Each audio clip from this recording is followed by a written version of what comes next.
The weird human glitch that makes you feel lonely. Number 1. The fake out. You're scrolling through social media, maybe Instagram or TikTok, and you see something funny. A meme, a dog video, whatever. It's so funny, in fact, that you immediately want to share it with someone. You think of a friend, maybe your best friend or a sibling, and you hit the share button. You send the video, maybe with a little lol attached, and then you wait for them to respond. You know they're probably busy, so you don't expect an immediate response, but you do expect a little something. Maybe a laugh emoji, a short text, or even just a seen receipt to let you know they saw it. But you get nothing. The minutes tick by, and your friend is still silent. So you do it again. You find another funny video, something you know they'll love, and you send it to them. And again, nothing. You've now sent 2 funny things to a friend, and you've received a grand total of 0 responses.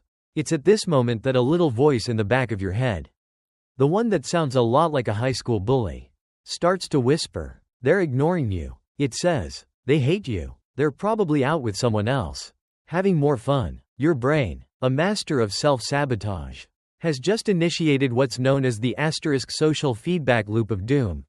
You're not just sending funny videos anymore, you're sending out little tests of friendship. You're trying to see if your friends still like you.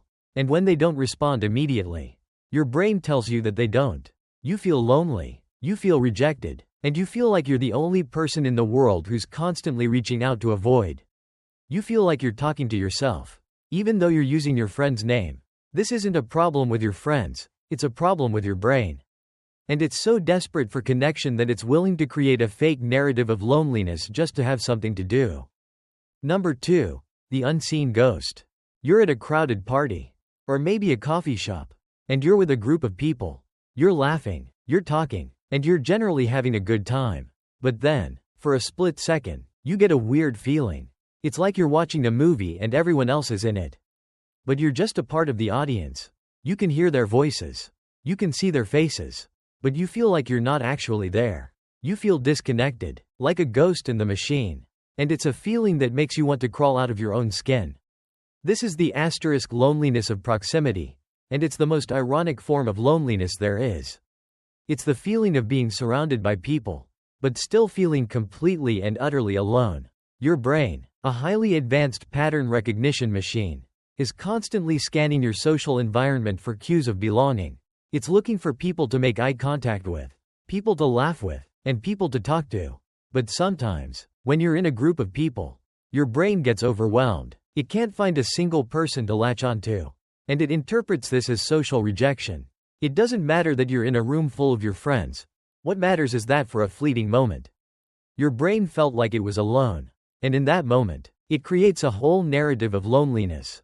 It makes you feel like you don't belong, like you're an outsider, and like no one in that room really sees you. You feel like a ghost, wandering through a party, invisible to everyone. This is your brain's way of throwing a tantrum because it didn't get its daily dose of social validation. Number 3. The social mirror.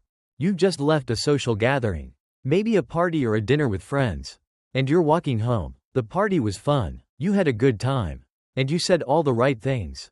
But then, as you're walking alone in the dark, you get a little twitch. Your brain, the ultimate overthinker, starts to replay the evening in your head. You remember a joke you made, and suddenly you're convinced it wasn't funny. You remember a comment you made about a movie, and now you're convinced you sounded like an idiot. You remember the way someone looked at you, and you're now certain they were silently judging you.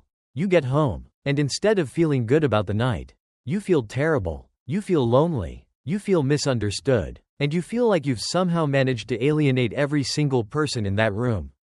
This is the * social mirror effect, and it's your brain's way of punishing you for being social. It's a twisted phenomenon where your brain takes a perfectly good social interaction and uses your own memories to convince you that it was actually a disaster. Your brain, a little goblin of insecurity, is so terrified of being socially rejected that it will create a fake narrative of loneliness just to protect you from the possibility of it happening in the real world. It's your brain's way of saying, I'd rather you feel bad now than risk feeling bad later. It's an act of self-sabotage. A twisted act of love from a brain that's so desperate for connection that it's willing to hurt you to protect you from loneliness. That's all for today. I'll be making similar videos in the future. Subscribe to see them.